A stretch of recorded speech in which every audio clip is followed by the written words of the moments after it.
কেউ যদি রোজা অবস্থায় নাকে ডব দেয়, রোজা অবস্থায় কিসে ডব দেয়? নাকে ডব দেয়। রোজা অবস্থায় নাকে ডব দিলে রোজাটা ভেঙে যাবে।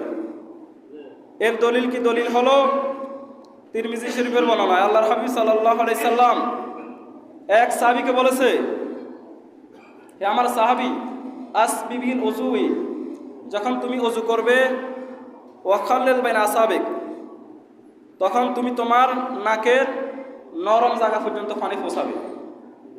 ইস্তেস্তাক, আপনি যখন ওযু করবেন, ওযু করলে নাকের নরম জায়গা পর্যন্ত পানি পৌঁছাতে হবে, নাহলে আপনার ওযুটা কিন্তু হবে না। আল্লাহর হাবিব বলেছেন ইল্লা আন তাকুনা সাইম, কিন্তু রোজা অবস্থায় না। রোজা অবস্থায় নাকের নরম জায়গা পর্যন্ত পানি পৌঁছাতে যেও না। রোজা অবস্থায় আপনি যদি নাকের নরম জায়গা পর্যন্ত পানি পৌঁছান, এই নাক দিয়ে আপনার পেটের মধ্যে পানিটা ঢুকে যাবে। এই জন্য রোজা অবস্থায় নাকের ভিতরে পানি ঢুকানো যাবে না, আপনি রোজা ছাড়া ঢুকাবেন।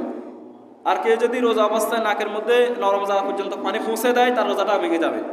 তদ্রূপভাবে কেউ যদি নাকের মধ্যে ডব দেয়, তার রোজাটা ভেঙে যাবে।